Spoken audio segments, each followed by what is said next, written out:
So ang pag-uusapan po natin ay Second Chronicles. So continuation po ito sa First Chronicles at katulad ng binanggit nga po natin noon before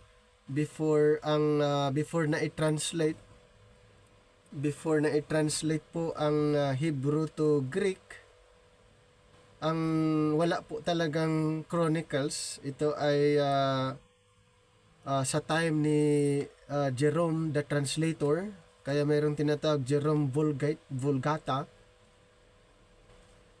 Doon lang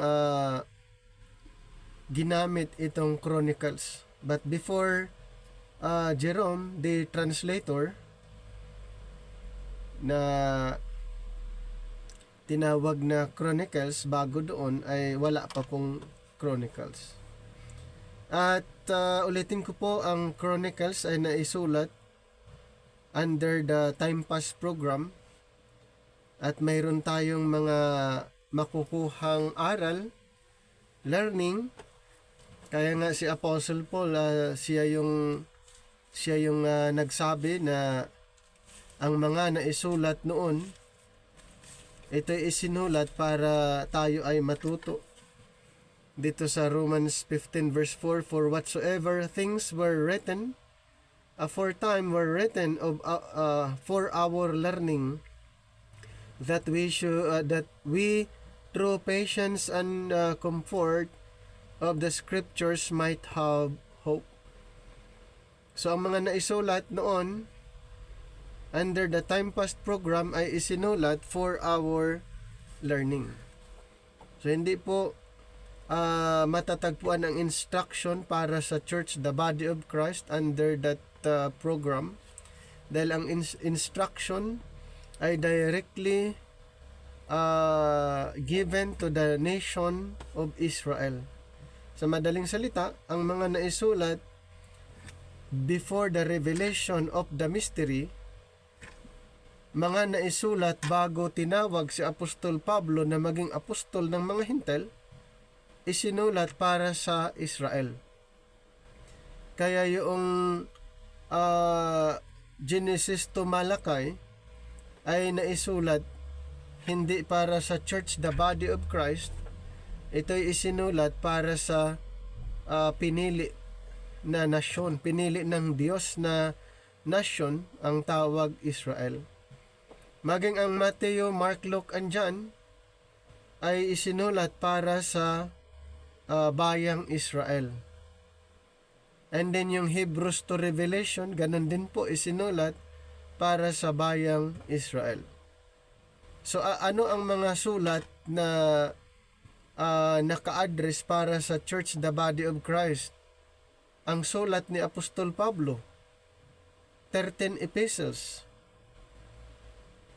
Si Apostol Pablo ang pinili ng Panginoon upang sa kanya ipahayag, i-revealed ang isang programang naitago bago palikhain ang sanlibutan sa Romans 16 verse 25. Now to him that is of power to establish you according to my gospel and the preaching of Jesus Christ according to the revelation of the mystery which was kept secret since the world began. May isang programa na naitago bago palikhain ang sanlibutan at ito'y inirevealed ng ating Panginoon kay Apostol Pablo. At sino ba si Apostol Pablo? Si Apostol Pablo po ay pinili ng Panginoon para maging apostol sa ating mga Hintil. In Romans 11:13, for I speak to you Gentiles, inasmuch as I am the apostle of the Gentiles, I magnify mine office. So si Apostol Pablo ay piniling apostol para sa ating mga Hintil, dahil ang 12 apostol ay pinili ng Panginoon para maging apostol sa 12 tribo ng Israel. Hindi po apostol natin ang mga 12 apostol. Kaya nga nung tinawag sila ng ating Panginoon during his earthly ministry, tinawag niya ang 12 alagad at ito'y kanyang sinugo, inutusan na mangaral sa mga Israel. Dito po sa Matthew 10:5-6, "These 12 Jesus sent forth and commanded them, saying, Go not into the way of the Gentiles, and into any city of the Samaritans enter ye not, but go rather to the lost sheep of the house of Israel." So ang 12 apostol ay pinili para sa Israel. Ibig sabihin, nung hindi pa tinawag si Apostol Pablo na maging apostol, nating mga Hintel, ang pinaka-concern, main focus ng ministry ng ating Panginoon at maging ang ministry ng mga 12 apostol ay sa mga Israelites, sa lost sheep of the house of Israel. So, ano ang kanilang ipinapangaral habang sila'y humahayo itong mga apostol? Sa verse 7, sabi niya, "And as ye go, preach, saying, the kingdom of heaven is at hand." Verse 8, "Heal the sick, cleanse the lepers, raise the dead, cast out devils, freely ye have received, freely give." Ayan po yung utos ng ating Panginoon sa mga 12 alagad o mga apostol. Ipinapangaral nila ang tungkol sa paghahari ng ating Panginoon in fulfillment sa sinasabi ng mga propeta na si Kristo ay maghahari sa bayang Israel. At ito nga po, ito yung proclamation ng kingdom. Noon, ang kingdom ay na-prophesied, but during the time of Jesus Christ, it was proclaimed. And then later on,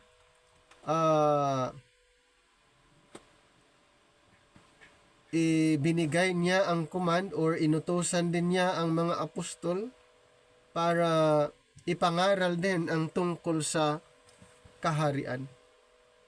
So bago umakyat ang Panginoon ay in-offer ulit yung tungkol sa kaharian ng Panginoon at hanggang kanilang ni-reject ang kingdom program, dahilan na ang Panginoon ay nag-open ng panibagong programa at kanyang tinawag si Apostol Pablo para maging apostol at sa kanya ipinagkatiwala ang panibagong programa.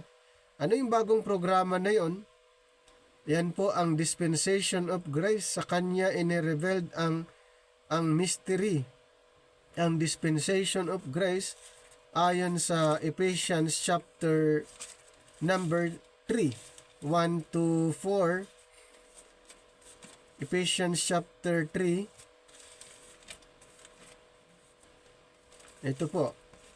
Verse 1, "For this cause I, Paul, the prisoner of Jesus Christ, for you Gentiles, if ye have heard of the dispensation of the grace of God, which is given me to you ward, how that by revelation he made known unto me the mystery, as I wrote afore in few words, whereby, when ye read, ye may understand my knowledge in the mystery of Christ."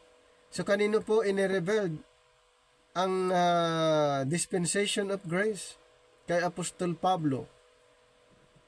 At ulitin ko, sino ba si Apostol Pablo? Siya po ang apostol natin na mga Hintel, dahil ang 12 apostol pinili para sa 12 tribo ng Israel. Kaya ang instruction para sa Church, the Body of Christ, ay matatagpuan lang po sa writings ng ating apostol na si Apostol Pablo. So bakit natin kailang aralin ang Bible rightly divided?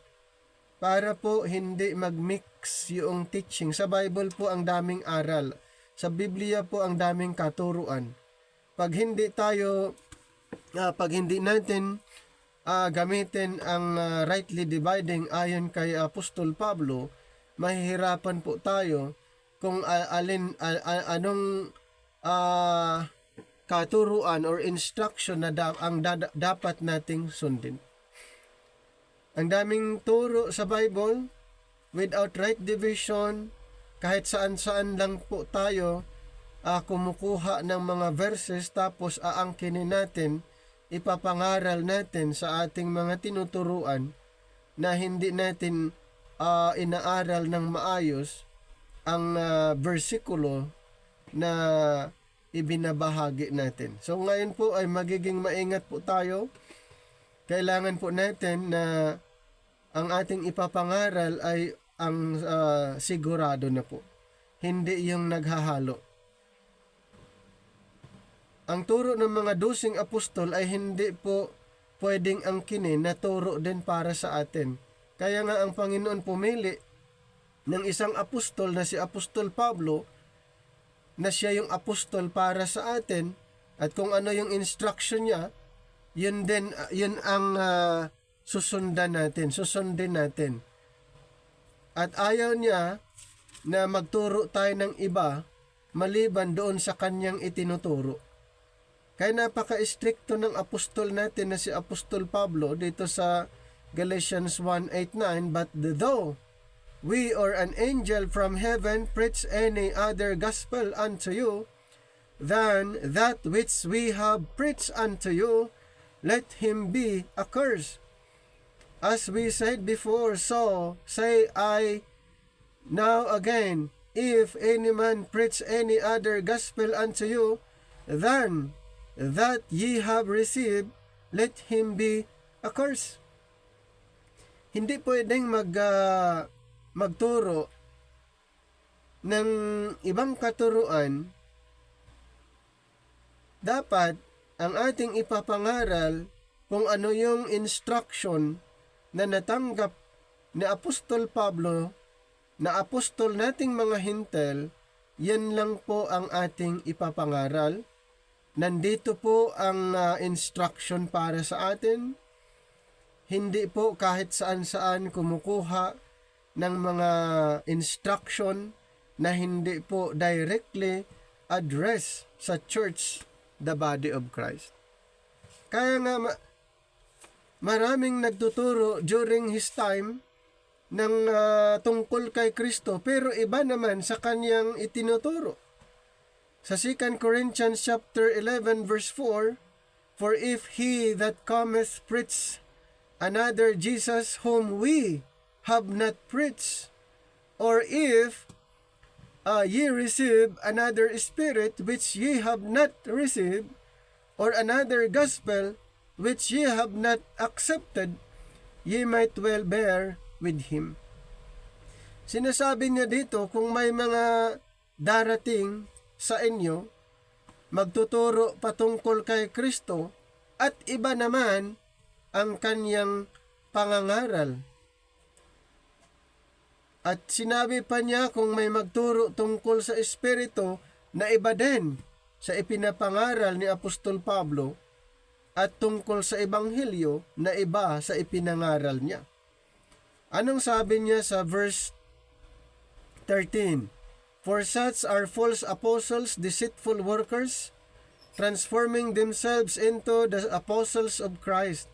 Ang tawag pala sa mga nagtuturo na hindi katulad ng turo ni Apostol Pablo, ang tawag po mga deceitful workers. Ang tawag po sa mga tao na nagtuturo na iba sa itinuturo, deceitful workers. Ayaw ni Apostol Pablo na ang church, the body of Christ, ay maibilang doon sa mga deceitful. Kaya kailangang aralin ang Bible rightly divided. Kailangan pag-aralan ang Biblia rightly divided para hindi po maghalo ang katuruan. Sayang naman yung ating time. Nagtuturo tayo pero mali naman yung ating ipinapangaral. Hindi yung sinabi ni Apostol Pablo na katuruan, na ito po ang katuruan under the dispensation of Christ. Kaya pag-aaralan natin ang Bible, ang buong Biblia, para malaman natin alin ba yung mga katuruan para sa atin. Kaya ang goal natin, aralin natin ang Bible from Genesis to Revelation. At makikita natin at alin yung para sa atin bilang Church the Body of Christ at alin yung mga katuruan para sa mga Israelites. So, kailangan nating maunawaan. O dito na tayo sa Book of Chronicles. Nung start pa lang sa Exodus, Israel nang pinag-uusapan. Hanggang ngayon, nasa 2 Chronicles na tayo, Israel pa rin. Baka siguro yung iba na parang nawawala na ng gana, bakit Israel na lang lagi yung pinag-aaralan from Exodus hanggang dito sa 2 Chronicles? Yes, kasi nga programa nila yun hindi na pwede na pinag-aralan natin from Genesis hanggang Chronicles ay aangkinin natin na sa atin na ang context ay Israel. So yun po yung purpose. Makikita natin yung kahalagahan ng right division, rightly dividing the word of truth. Ma-appreciate natin kung sa anong programa sa anong programa ba dapat tayo. Ang daming programa sa Bible at kailangan pong maging maingat tayo kung nasaang programa ba tayo. Tayo po bilang Church, the Body of Christ, ay nasa programa ng biyaya or the dispensation of grace. Bakit natin pag-aralan ang ibang mga books? Siyempre naman, para ma-appreciate mo ang rightly dividing. Kasi pag hindi natin pag-aralan ang iba't ibang book sa Bible, hindi mo ma-appreciate ang rightly dividing. Pero dito po, ang goal natin para malaman natin at maintindihan natin kung dapat bang paghahaluin ang teaching na nasa Bible o dapat i-rightly divide. So dapat maging malinaw po sa atin yan habang tayo nag-aaral, mas lalong maging malinaw sa atin ang Biblia na minsan ang Biblia ay confusing pag hindi po natin i-rightly divide. Bakit confusing? Bigyan ko kayong sample na kung bakit confusing. Dito lang tayo saglit sa sa Mateo 10. Mateo 10:5-6. This 12 Jesus sent forth and commanded them, saying, Go not into the way of the Gentiles, and into any city of the Samaritans enter ye not, but go rather to the lost sheep of the house of Israel. So dito, inutusan niyo yung mga apostol doon lamang sa lost sheep of the house of Israel. Yung ito mga apostol ito ito naman, pumili siya, ang Panginoon pumili ng isang apostol. Dito tayo sa Romans 11:13. For I speak to you Gentiles inasmuch as I am the apostle of the Gentiles. So dito sa Mateo 10, yung mga apostol ay para sa Israel. Tapos sa chapter 11 ng Romans, ang Panginoon pumili ng isa pang apostol para sa mga Hintil.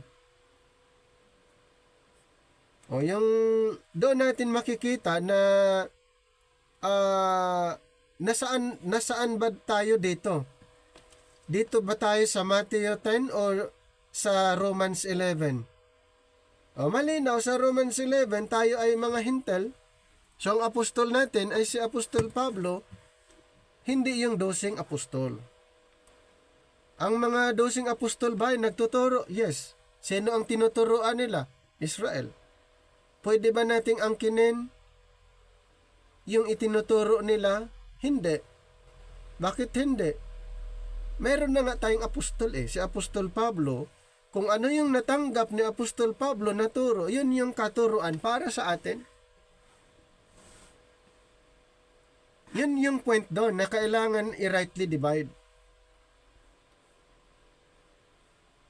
Maraming katuruan sa Bible na kailangang i-rightly divide para hindi po magkaroon ng confusion.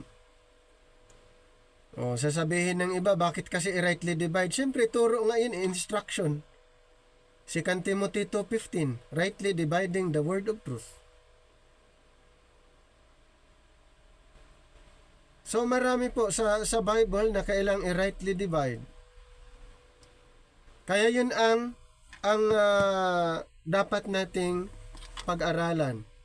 So, marami ba tayong matutunan sa mga books under Old Testament?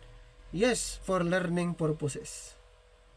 Pero kung for application, for edification, hindi po. Ang application para sa atin, kung nasaan yung instruction para sa atin, doon at yun yung application at saka edification. Ito po for learning purposes. Kung papaano nag-work ang Panginoon under the time past. Marami tayong matutunan. Kaya dito na tayo sa 2 Chronicles. Ito po ang outline ng 2 Chronicles. First, the reign of Solomon in chapter 1, verses 1 to 9. Verses 1 to chapter 9, verse 31. Solomon's inauguration in chapter 1, verses 1 to 17. Solomon's temple in chapter 2, verses 1 to chapter 7, verse 22. Solomon's fame in chapter 8, verse 1 to chapter 9, verse 28. And Solomon's death in chapter 9, 29 to 31. And then next part, the kings of Judah. In chapter 10, verses 1 to chapter 36, verse 21. Rehoboam in chapter 10, verses 1 to chapter 12, verse 16. Next is Abijah in chapter 13, verses 1 to 22. Asa in chapter 14, verses 1 to chapter 16, verse 14. Jehoshaphat in chapter 17, verses 1 to chapter 20, verse 37. Jehoram in chapter 21, verses 1 to 20. Ahaziah, chapter 22, verses 1 to 9. Athaliah in chapter 22, verse 10 to chapter 23, verse 15. Joash in chapter 23, verse 16 to chapter 24, verse 27. Then is Maziah in chapter 25, verses 1 to 28. Then Uzziah, chapter 26, verses 1 to 23. Jotham in chapter 27, verses 1 to 9. Ahaz, chapter 28, verses 1 to 27. Hezekiah in chapter 29, verse 1 to chapter 32, verse 33. Manasseh, chapter 33, verses 1 to 20. Amon in chapter 33, verses 21 to 25. Josiah, chapter 34, verses 1 to chapter 35, verse 27. Joahaz in chapter 36, verses 1 to 4. Jehoiakim, chapter 36, verses 5 to 8. Jehoiachin, chapter 36 to chapter 36, verse 9 to 10. Zedekiah, chapter 36, verses 11 to 21.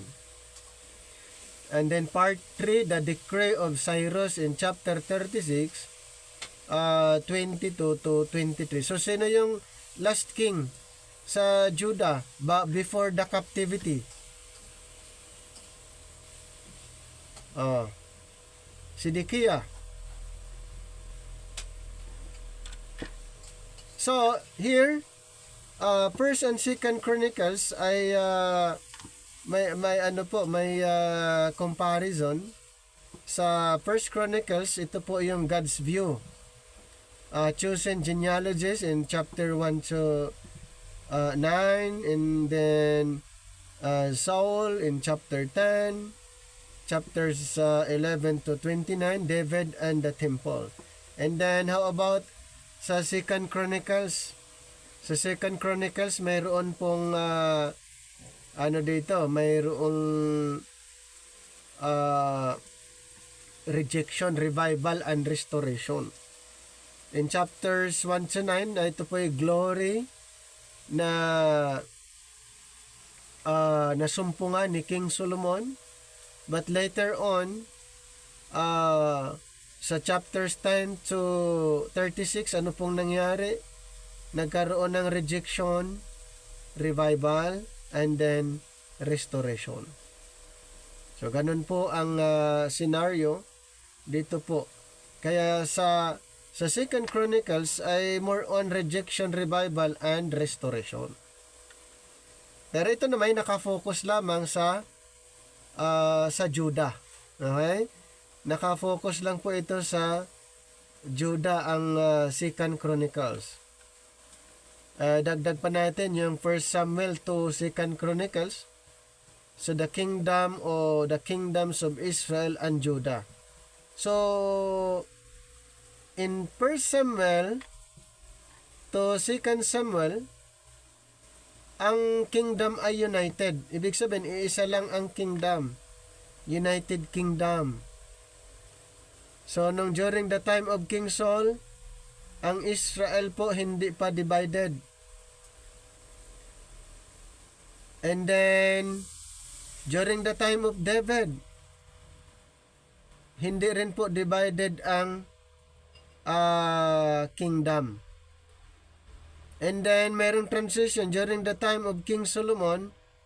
Ang kingdom ay hindi pa rin po divided. Pero, after King Solomon, ito na, divided kingdom. Kaya yung First Kings to Second Kings ay ipinapaliwanag na po doon ang divided kingdom.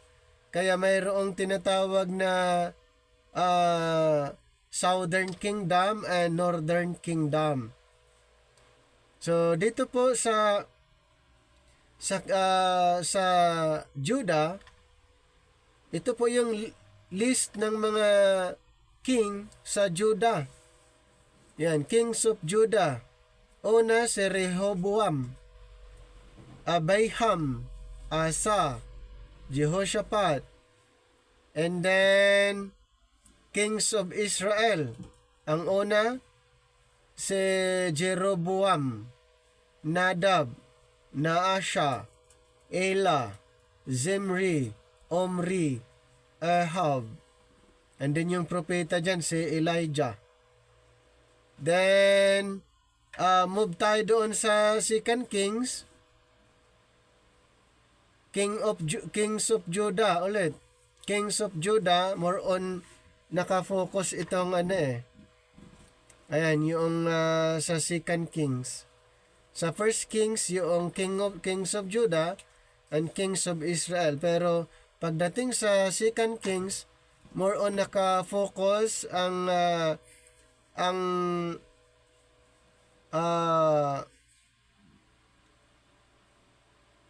kingdom, or yung Second Kings nakafocus lang doon sa Kings of Judah.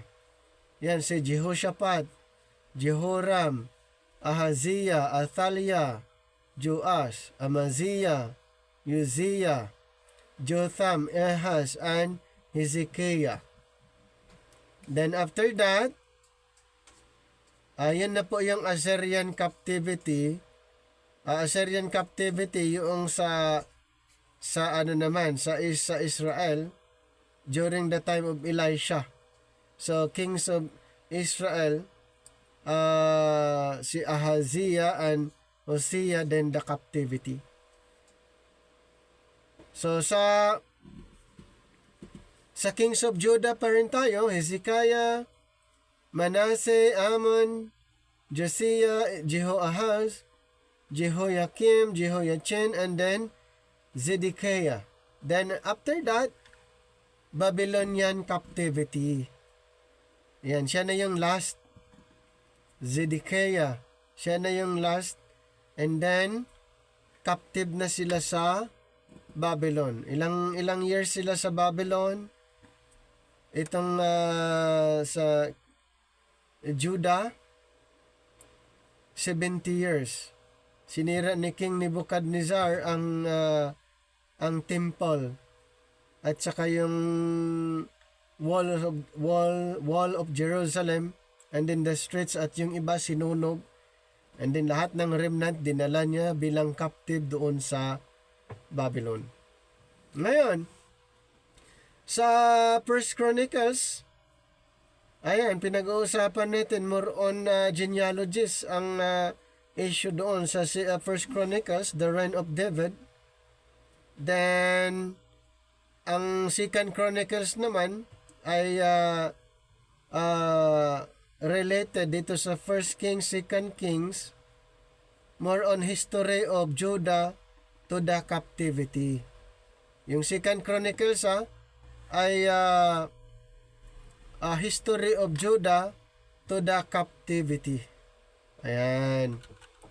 So, Second Chronicles, the destruction of the temple. The destruction of the temple. Sinong nagsira ng temple? Si King Nebuchadnezzar. So kung pag-usapan natin ang author as previously mentioned in Second Chronicles were originally one book, as with First Chronicles. It does not state who wrote it, but Jewish tradition, which identifies the author as Ezra. According to Jewish tradition, nirecognize nila na si Ezra. And the consistency of viewpoint and style suggests it was probably the work of one person, sometimes referred to by writers as the chronicler. So in support of Ezra as the author are certain commonalities like the extensive list, the Levites in the temple, whoever he was, he had access to a number of official sources like number 1, the book of the kings of Israel and Judah in chapter 27 verse 7, chapter 35 verse 27, then chapter 36 verse 8. Number 2, the book of the kings of Judah and Israel in chapter 16 verse 11, chapter 25 verse 26, and chapter 28 verse 26, chapter 32 verse 32. Number 3, the book of the kings of Israel in chapter 20 verse 34, chapter 33 verse 18, and chapter 4, the annals of the book of the kings in chapter 24-27. Then chapter 5, the book Nathan, the prophecy of Ahijah, and the visions of Iddo in chapter 29 verse 29. Number 6, the history of Shemaiah in chapter 12 verse 15. Number 7, the annals of Iddo, chapter 13 verse 22. And then number 8, the writings of the prophet Isaiah in chapter 26-22. Number 9, the sayings of Hosea, chapter 33 verse 19. Number 10, the laments in chapter 35 verse 25. Then 11, the writings of David and his son Solomon in chapter 35 verse 4. So when it comes of date of writing, between 450 to 425 BC. And the title of this book, the title, under First Chronicles, kung ano yung na-mention, First and Second Chronicles. So how about the theme and purpose of this book? while First Chronicles parallels chapter 1, parallels First and Second Samuel, then Second Chronicles continues the history of David's line and parallels First and Second Kings. So yun po yung yun yung magka-parallel dito po, First and Second Samuel's Chronicles, and then First and Second Kings. But for all practical purposes, it ignores the Northern Kingdom because of apostasy. So kaya pala nakafocus na lang doon sa Southern Kingdom, kasi ito pong Northern Kingdom ay wala na po dito sa part dahil po sa apostasy and total absence of any godly kings who patterned their life after David. So wala na dito, kaya sa Second Chronicles ay nakafocus na lang sa Judah, hindi na yung Israel. Kaya ang Israel ay hinahalin tulad sila sa tupang ligaw, tupang walang pastor, or lost sheep. Yan, kaya dito pa lang sa Second Chronicles, hindi na sila ang issue, kundi yung Judah. So by contrast, in Second Chronicles focuses on those kings who did walk after the lifestyle of David. Chapters 1 to 9 describe the building of the temple during Solomon's reign. In chapters 10 to 36, trace the history of the southern kingdom of Judah to the final destruction of Jerusalem and the exile of the people to Babylon. So ganun ang scenario, more on kay Judah naka-focus hanggang sila'y na captive sa Babylon. Therefore, it devotes extended sections to the lives of those kings who brought revival and reform to the nation, like Asa, Jehoshaphat, Joash, Hezekiah, and Josiah. As mentioned, Chronicles goes over some of the same history as Samuel and Kings, but from a different perspective in order to emphasize certain things. In First Chronicles, David is the subject. In First Chronicles, tandaan po natin na ang pinaka-subject doon sa First Chronicles ay si David. Ayan, pwede niyong balikan yung First Chronicles. More on David ang subject doon, while in Second Chronicles, the house of David is central. So in Kings, the history of the nation is given from the throne, whereas in Chronicles, it is given from the altar.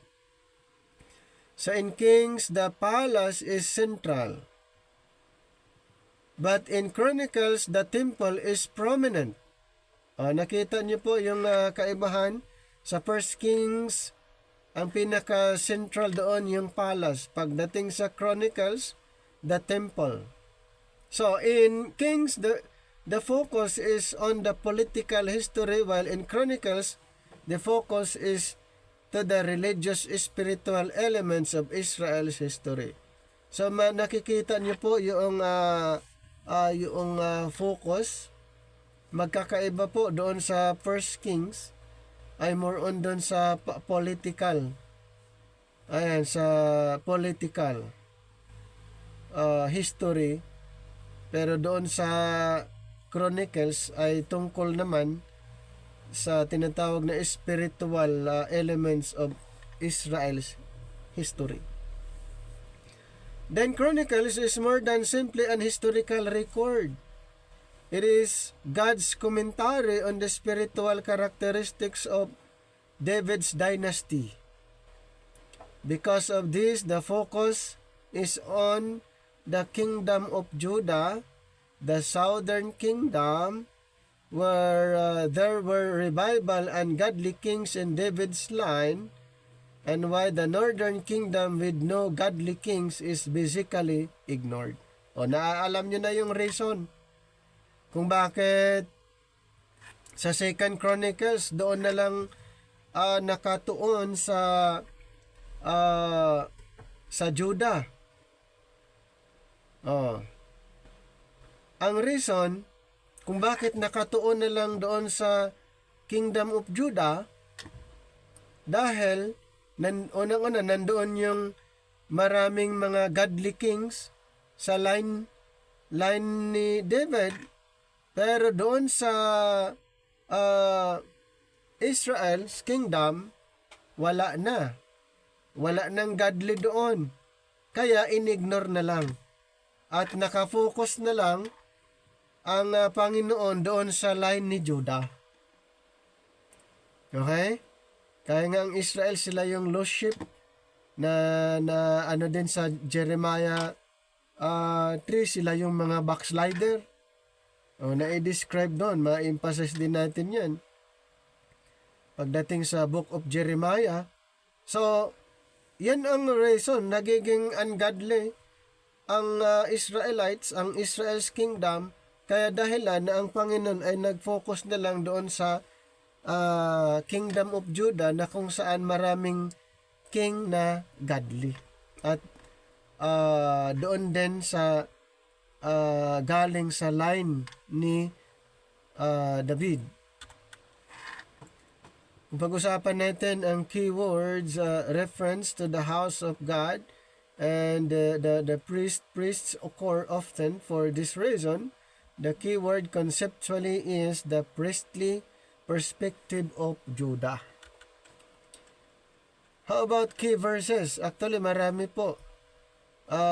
Chapter 7 verse 14, and my people who are called by my name humble themselves and pray and seek my face and turn from their wicked ways, then I will hear from heaven, will forgive their sin, and will heal their land.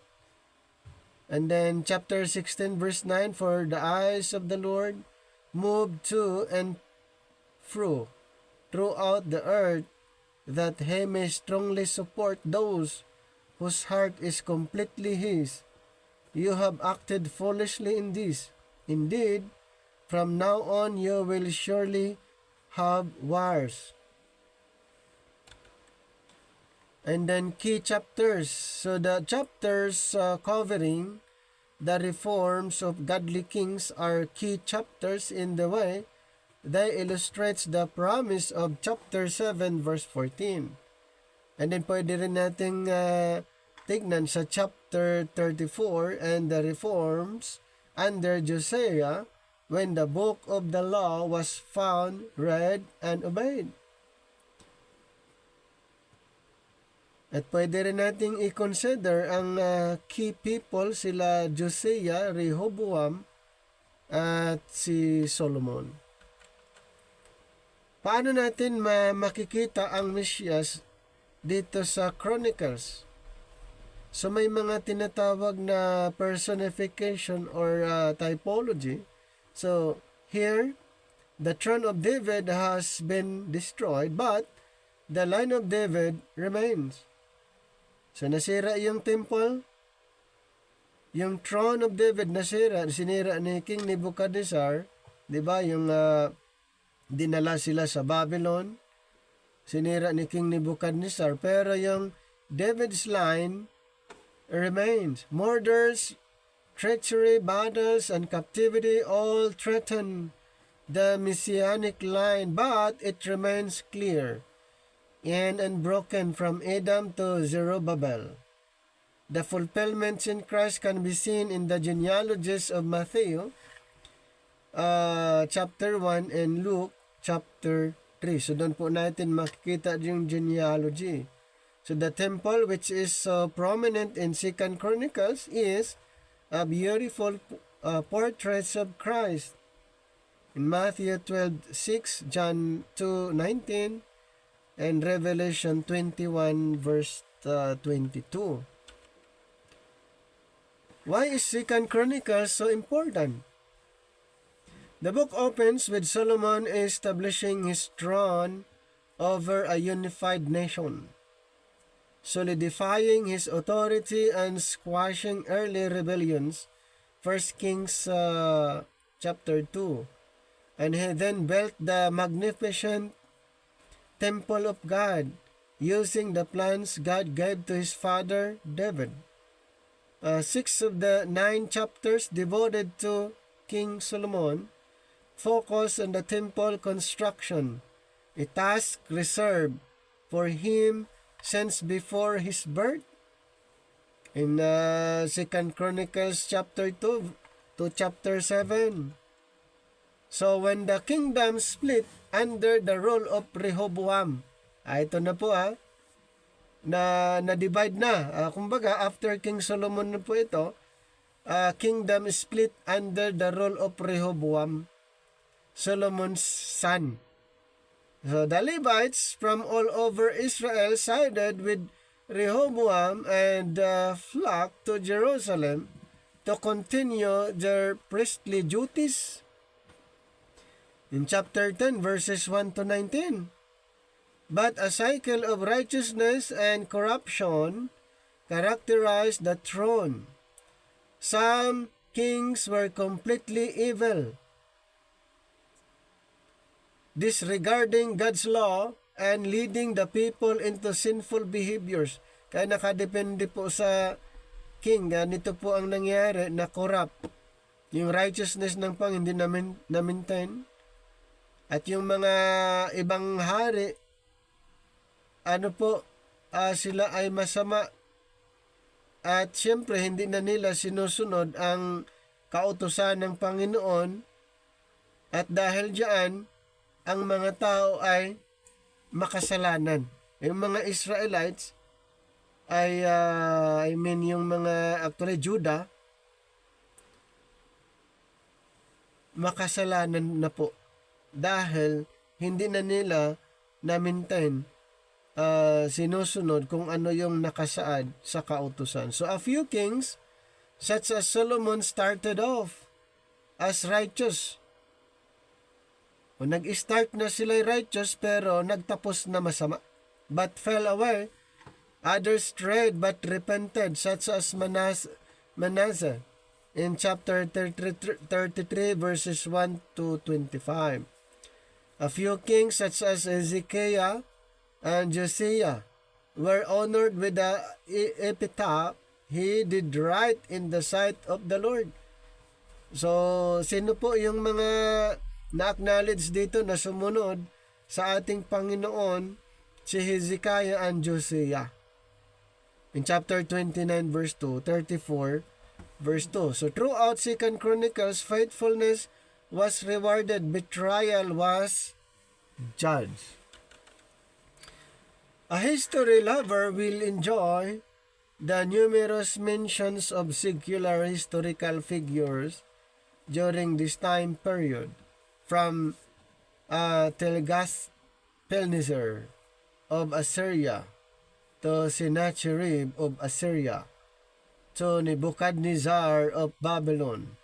Non-Jewish foreign leaders played prominent roles in the political fortunes of Judah.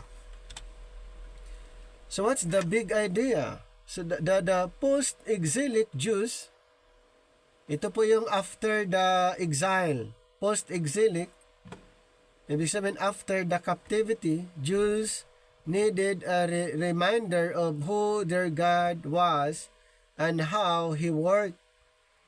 History provided the best lesson for them. So the author uses the history of Judah to demonstrate that God blesses His people when they remain faithful and joyfully worship the Lord. One writer stated that history itself is a call to worship, an invitation to hope.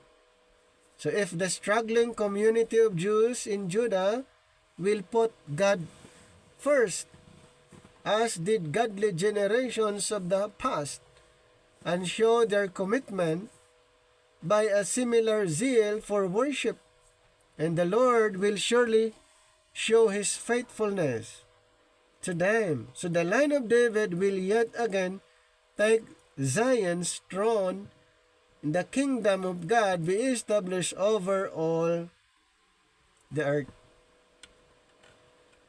First, Second Chronicles. So while they are two separate books in our modern Bibles, Chronicles was originally written as one coherent history or coherent story. It was only divided later due to scroll length. Another important detail is that the book's current location in the Christian Bible is different from their original location. So in most English Bibles, Chronicles comes right after the books of Samuel and Kings. Diba sa arrangement ng Bible natin, ganun po. Right after the books of Samuel and Kings, doon po na-locate yung Chronicles or sumunod agad yung Chronicles. However, most of Chronicles repeats the contents of those books. Kumbaga, kung ano yung nasa sa Samuel and Kings, sa Chronicles halos nauulit, di ba? And so many people start reading and think, wait, di ba may sila, parang nauulit kaya i-skip na lang natin, may mga ganun po. Kasi parang nauulit. That's hindi naman siguro na nailagay na na walang reason. So ito po ay inarrange na ganon at mayroon pong purpose. Ito po ayon sa tradition. Chronicles is actually the very last book because it summarizes all of the Jewish scriptures. Kaya kung tutuusin,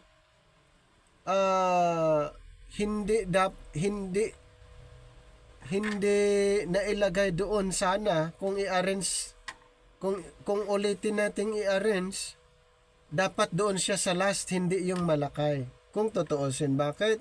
Kasi ang Chronicles ay sinummarize niya yung buong Old Testament.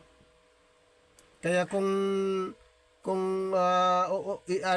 tayo ang mag-arrange, pwede nating ilagay doon sa last, hindi si Malakay. Pero ito po ay siyempre na-arrange na ng mga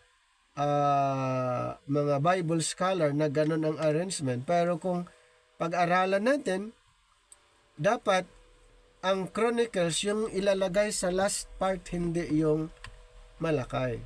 Anyway, it begins with the first word, Adam, the name of the first human character. Doon sa First Chronicles, it was mentioned in chapter 1, na-mention agad yung Adam, the name of the first human character in the beginning of the scriptures, and it goes all the way through to the last paragraph announcing the return of Israel from exile. So, ibig sabihin, itong Chronicles na isulat na after the exile, after the captivity, after 70 years. Yung Malakay ay part pa ng divided kingdom. Yung sa Malakay ay divided kingdom pa lang. Pero itong sa Chronicles ay after the Babylonian captivity, nung sila'y pinabalik na sa Jerusalem. Kaya pala na kung aaralin natin ay hindi talaga siya doon yung sumunod sa Kings ang arrangement. Dapat pala doon siya sa last part kung tutuusin. Kasi nga itong book na ito, ang record ay sa last part na po, yung sa return of Israel from exile, yung pagbalik ng Israel from captivity. So the background of the book of Chronicles, now we don't actually know who wrote the books of Chronicles, but we can tell from certain details that it was written by somebody who lived a couple hundred years after the Israelites returned from the Babylonian exile. For this author, Jerusalem and the Second Temple were rebuilt some time ago, but as we learn from Ezra, Nehemiah. So itong si Ezra Nehemiah ay ito po yung record ng rebuilding. Kaya most Bible scholars recognize Ezra Nehemiah ang author ng Chronicles. Things were not going well, so the great prophetic hope was that the city and temple would be rebuilt. Ulitin ko po, anong nangyari? Bakit nila i-rebuild ang templo? Sinira ni King Nebuchadnezzar at dinala sa Babylon ang mga remnant sa Judah. Then after 70 years, pinabalik and then i-rebuild yung templo na nasira. God would come to live among His people, so the Messianic King would come. Kaya pala ang reason kung bakit i-rebuild, dahil darating yung Messiah, and all nations would come together under His peaceful rule.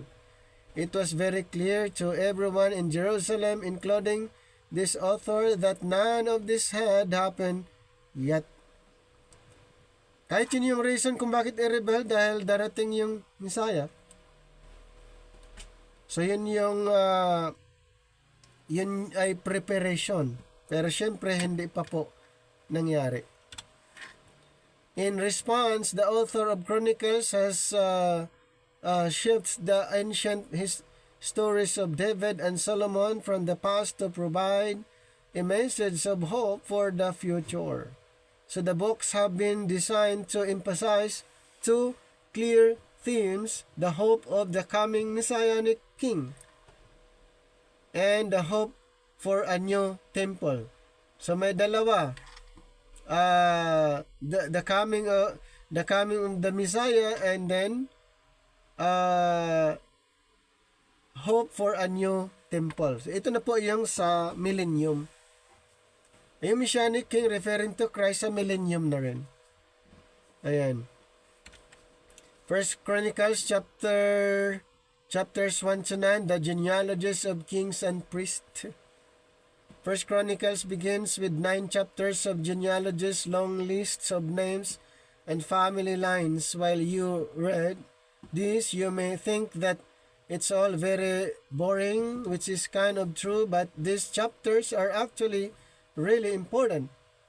Kaya yung iba, yun nga, katulad na mention natin, pag binabasa parang nakakaantok, parang walang gana, boring babasahin kasi nga yung lines, yung family lines, genealogy, pero basahin nyo pa rin dahil mahalaga yun na magkakaroon ng idea, background. Through them, the author is summarizing the entire Old Testament's storyline by naming all the key characters. Kaya pala, kasi more on genealogies, dahil nga, ang author dito, sinummarize niya Sinummarize niya, kaya nga, na-mention doon, start from Adam hanggang sa mga kings, sinummarize na niya. The author has shifts these genealogies to emphasize two particular lineages connected to the two main themes. First is the line of the promised Messianic kings, and then lots of space is dedicated to tracing the line of Judah, leading to King David, to whom the Messianic promise was given, and then the line is then traced forward to the author's own day. So the other family line that gets a lot of emphasis is that of the priesthood, the descendants of Aaron, who work in the Jerusalem temple. So right from the start, you can see the two main themes of the books of Chronicles. First, hope for the Messiah. Okay, and then the hope of a new temple. 1 Chronicles 10 to 29, King David as the messianic ideal. From here, we move into stories about David in 1 Chronicles 10 to 29, and while most of these will be familiar from reading the book of Samuel, there are some very important differences. First of all, the author leaves out all the negative stories in which David is portrayed as weak or immoral, and then Saul chasing him around the desert and persecuting him, the story of David's adultery with Bathsheba, and the following murder of her husband. All of that's gone. We are left only with the stories that portray him as a good guy. So dito po sa 2 Chronicles, hindi na po yan isinama. Yung parang negative side stories of David, more on positive lahat naman. Wala na ito yung adultery, yung tungkol kay Bathsheba, yung pinatay niyang husband ni Bathsheba at ano pa doon. Ipinapakita dito sa 2 Kings na si David ay mabait. Yung ipinakita lang lahat yung positive side lang. Okay? Diyan sa sa 2 Chronicles, sa 1 Chronicles, sa Chronicles, pero doon sa doon sa Kings, hindi. Ayan, pero sa Chronicles ay ipinapakita dito na yung good side lang ni David. There is also new material that shows David in a very positive light. There's large block of chapters, 1 Chronicles 22 to 29, in which David makes preparation for the first temple, arranging for builders. Okay, ulitin ko po, sa time ni David, mayroon ng plano na mag-build. Kasi original, siya talaga yung nagplano na i-build ang templo doon sa Jerusalem.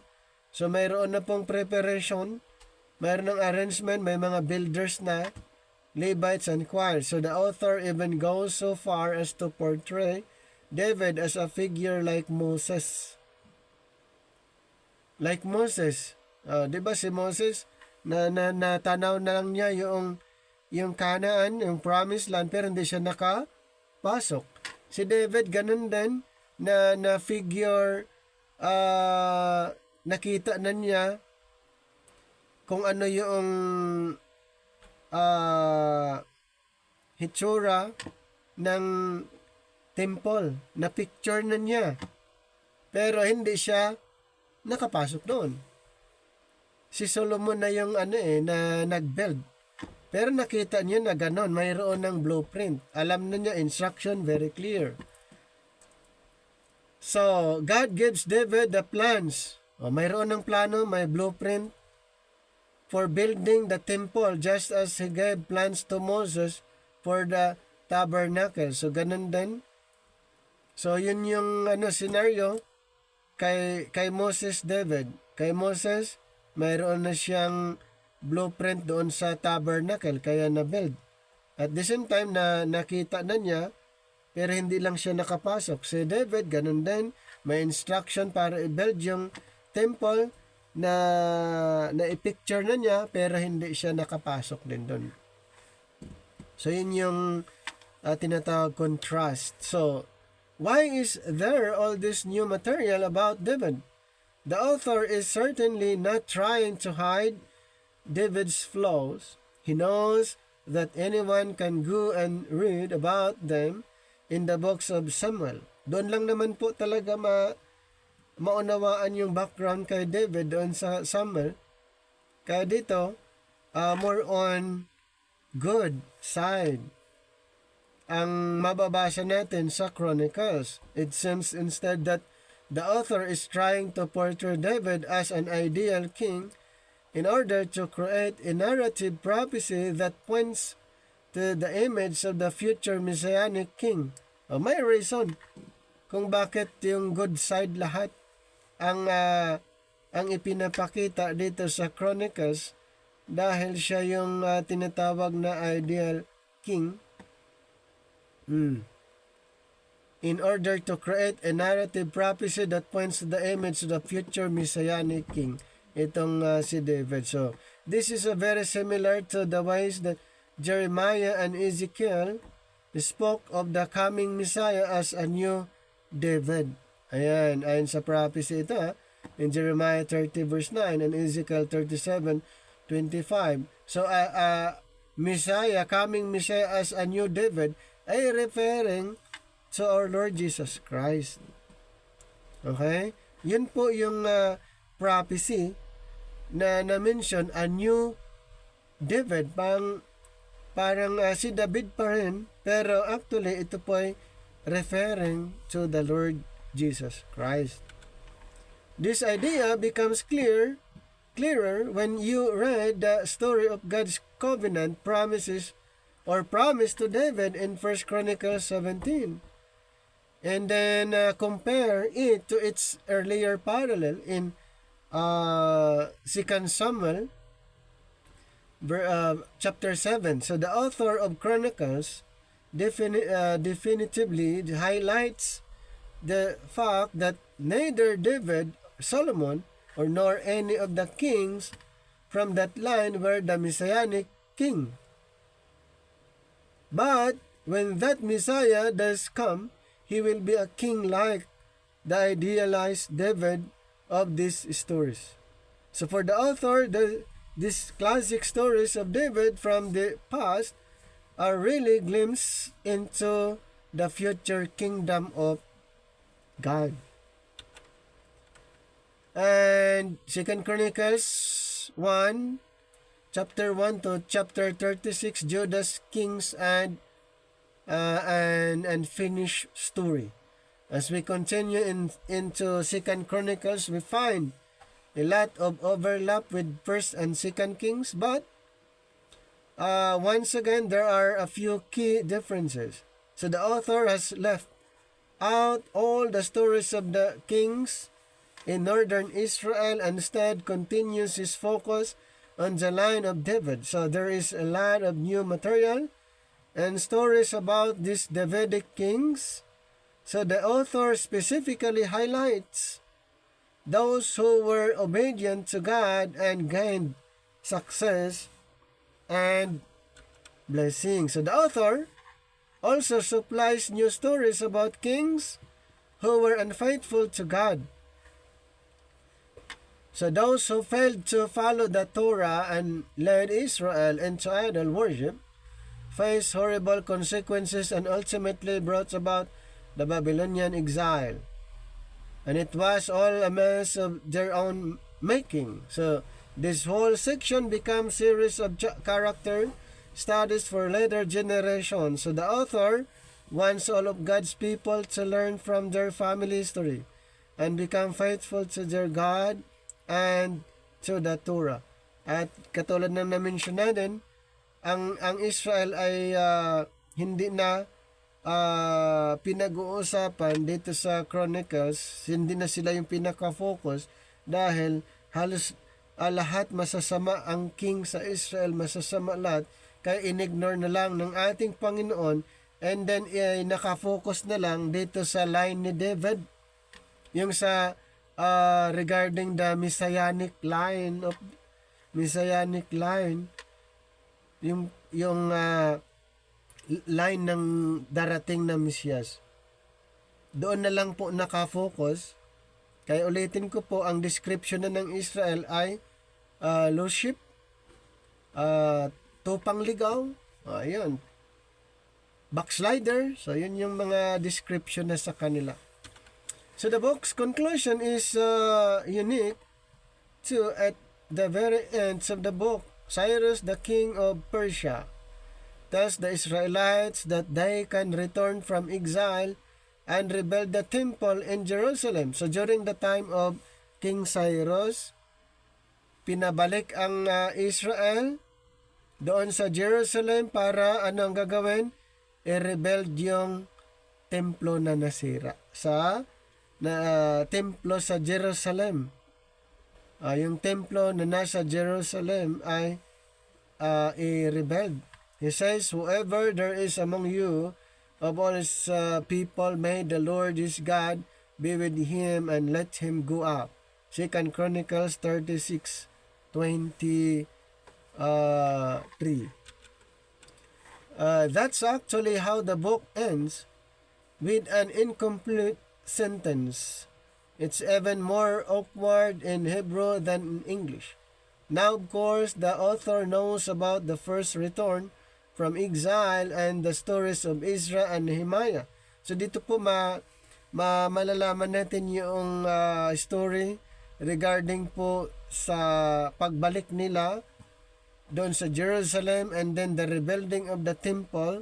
Mapag-aralan din natin doon sa Book of Ezra and Nehemiah. But clearly, in his view, the prophetic hopes of Israel were not fulfilled in those events. Yung patungkol sa Israel, this incomplete ending shows that the author's hope is set on yet another return from exile when the Messiah will come to rebuild the temple and restore God's people. Kaya, pagdating ng Mesiyas, doon po yung mga Israel ay maibalik, ma-restore din po sila. Ma-restore sila pagbalik ng Mesiyas. Kailan?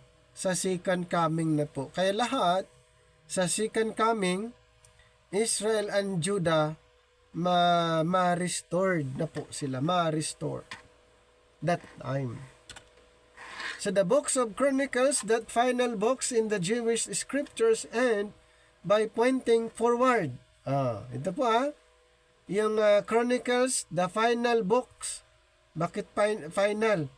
Yan nga, kung tutuusin nga, dito sa last nga ito na books or final books of Jewish scriptures.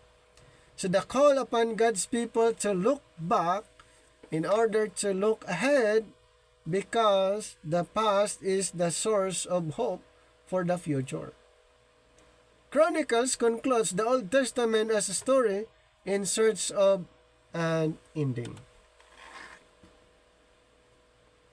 So, the United Monarchy. Ito po yung during the time of, syempre during the time of King Saul, David, and Solomon. So here, the United Monarchy, Solomon in and 2 Chronicles chapter 1 verses 1 to chapter 9 verse 31.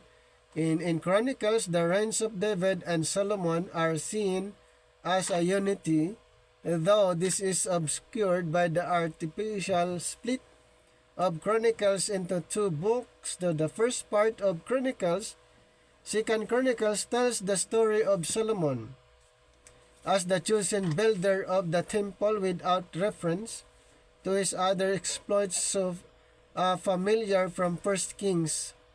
Part 1 of the United Monarchy is found in 1 Chronicles 10 to 29. Solomon's wisdom in shown and wealth in 2 Chronicles chapter 1 to 17. And then the reign of Solomon is introduced by lifting up his gift of wisdom and his vast wealth. So malaman niyo rin yung background kay King Solomon regarding his wisdom and wealth and initial preparation for the temple. In 2 Chronicles chapter 2, 1 to 18, Solomon's preparations for the constructions of the temple. Meron na yung instruction, di ba? So ito naman ay preparation for the construction. So as described in correspondence between Solomon and Huram, complete the extensive preparations initiated by his father David in 1 Chronicles 22. Ito po yung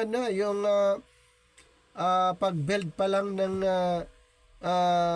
kingdom At ulitin ko, itong kingdom na ito na itinayo ni King Solomon, ito din yung sinira ni King Nebuchadnezzar nung ang Judah ay na-captive doon sa Babylon. So ito yung temple construction. In 2 Corinthians 3, 1 to chapter 5 verse 1, the books of Chronicles have been building to this point. Now the central activity of Solomon's reign is related in a report of the temple's construction that emphasizes its splendor. Sa 2 Chronicles, yung itinayo na nila yung templo. And then after that, in chapter 5, verses 2 to chapter 7:22, tapos nang na-build, di ba? Temple dedication. After na, ayun nga, mayroong tinatawag na temple dedication, sharing a central position with the construction of the temple is worship service in which the ark is finally placed in the temple and the temple itself is dedicated. So ganun po, doon po nilagay yung Ark of the Covenant nung natapos yung templo. Completion of the temple in 2 Chronicles 8, 1 to 16. Solomon's other building activities are briefly recounted and presented as blessings that accrued from the completion of the temple construction. So again, Solomon's wisdom and wealth. Ayan, in 2 Chronicles 8:17. The chronicler's portraits of Solomon closes as it had begun with special emphasis upon Solomon's wisdom and wealth. And David monarchy in 2 Chronicles 10, verses 1 to chapter 28, verse 27. Following Solomon's death, the ideal of a united Israel ruled by the Davidic king and worshipping in the Jerusalem temple was destroyed when the nation split into two kingdoms. So ulitin ko po ha, na-split after King Solomon, nung naghahari ang kanyang anak, na-divide na yung kingdom. Judah in the south, comprised of the tribes of Judah, Benjamin, and Levi, which had remained loyal to David's house, and Israel, the 10 northern tribes that broke away. Ito pong 10 northern tribes that broke away. Sila yung umalis. Sila yung na-identify as ungodly.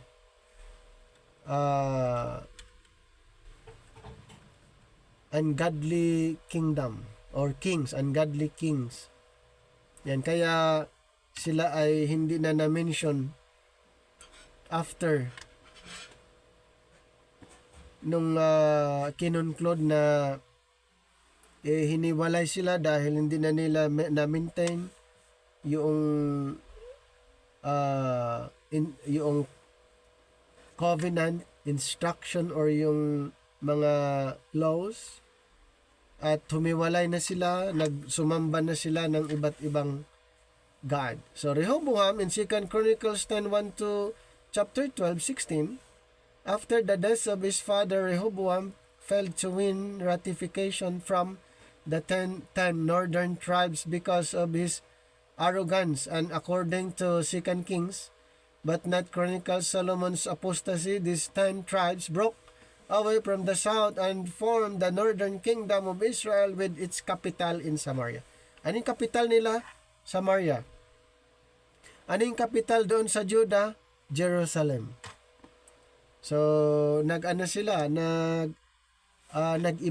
Kumbaga, yung capital nila doon sa Samaria, yung kay Judah doon sa Jerusalem. So, Abijah and Asa in 2 Chronicles 13, 1 to chapter 16:14. So, two kings illustrate the necessity of reliance upon God for the chronicler, whose favorable judgments on Abijah is at odds with that of kings, where Abijah is known as Abiham. His famous speech in chapter 13, 4 to 12 is often seen as the clearest exposition of the chronicler's distinctive theology. Asa begins his reign trusting in the Lord and is successful. So the closing portion of his reign, however, illustrates the dire consequences of Asa's lack of trust. So may consequences, kaya dito starting pa lang, okay, pero later on, sila po ay naging failure. Jehoshaphat, in 2 Chronicles 17, 1 to chapter 21, verse 1, Jehoshaphat, as one of the chronicler's favorite kings, embodies several of his desirable traits: piety, expressed in prayer, and the removal of idols. Okay naman kasi yung mga idols inalis. Establishments of the law, concerns for the Levites, his willingness to form alliance with the north, however, is problematic and depicted as such. Maganda yung design niya, yung mga idols, Diyos-Diyosan, inalis niya as i-establish niya yung batas, yung kautusan, at saka yung mga yung Levites. And then next is Jehoram. The chronicler deems Jehoram's alliance with Ahab in the north responsible for the series of disasters that accompany his reign: defeat in war, plague, and personal illness, culminating in an early death. How about Uzziah in 2 Chronicles 22 to 9? Uzziah is completely controlled by northern influence, more so than any other king. So chief those northern influence is his mother, Athaliah, the daughter of Ahab and Jezebel, and granddaughter of Omri, the powerful king of Israel. Athaliah in 2 Chronicles 22, 10 to chapter 23, verse 21. So after taking the throne by force and during his 6-year reign, Athaliah, Judah's only non-Davidic ruler, attempts to destroy the house of Judah. God thwarts her attempts through the courage of Jehoshaphat, the half-sister of Ahaziah and the wife of the priest Jehoiada. Joash in 2 Chronicles 24, 1 to 27. Joash, under the tutelage of Jehoiada, the priest, starts off well and even carries out needed temple repairs. Itong ginawa niya, nirepair yung templo at nilinis niya yung templo, ganun din. So itong si Joash ay isang godly na king. And then next is Amaziah in 2 Chronicles 25, 126. Like his predecessor, Amaziah started as pious king, but his reign ends apostasy. Ang nangyari lang, maganda yung starting but nagkagulo pa rin. Kaya failure in 2 Kings 14. Then Uzziah, because this politically powerful king died as a leper.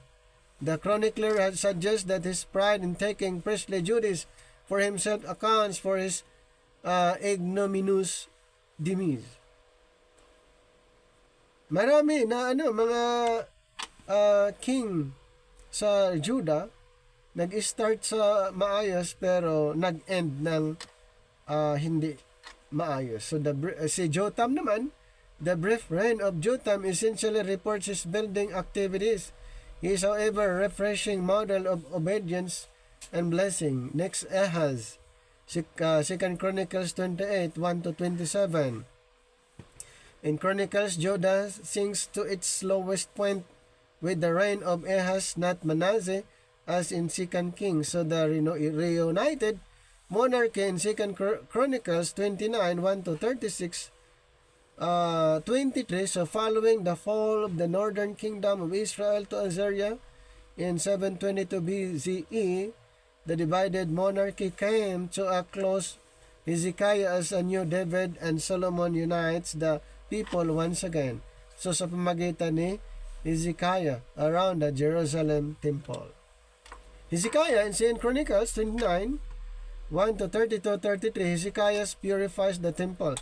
So ito po ang maganda din kay Hezekiah, ay inayos niya yung temple worship at yung nagkaroon ng unity, reunited. Pero here, invites the defeated northern Israelites to a renewed celebration of the Passover, defense Jerusalem against Sennacherib's invading army. So yun po yung goal ni Hezekiah, na mag-reunite. So Manasseh, yung anak niya si Manasseh, in 2 Kings, Manasseh is portrayed as Judah's worst king. In Chronicles, we hear a startling repentance during his exile in Babylon, followed by extensive reforms. So Amon, in 2 Chronicles, another king, Amon, and does all the reforms of his repentant father Manasseh. Josiah in 2 Chronicles 34, verse 1, 36, verse 1. Josiah is another of the chronicler's model kings. Much more space is allotted to his faithfulness in seeking God, his extensive reforms, and his Passover celebration than in 2 Kings. And then the exile and restoration in 2 Chronicles 36, verse 2 to 23. So the demise of Judah is rapidly related through reports of the continued apostasy of their last 4 kings, culminating in the Babylonian invasion. Following the exile, Cyrus issues a proclamation encouraging the exiles to go home. So ito po ang nangyari dahil sa hindi nila na-maintain kung anong instruction ng Panginoon. Maraming king na nag-start ng maayos, godly, pero nagtapos sila na hindi na nila sinunod ang Panginoon. Kaya ang nagiging dahilan actually kung bakit sila naging alipin sa ibang bansa nung hindi nila pagsunod sa Panginoon, yung hindi nila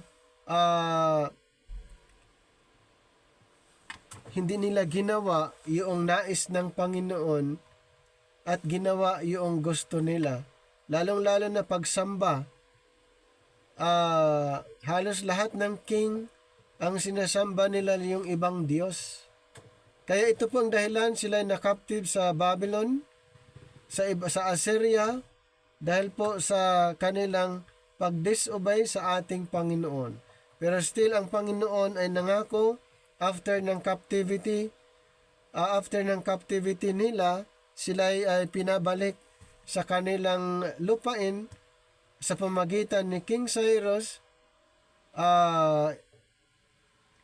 Inutusan ng Panginoon na ang mga Israel ay pabalikin doon sa kanilang pinanggalingan at i-rebuild yung templo na nasira. Ito po after the 70 years of captivity. Okay po, so ito yung 2 Chronicles.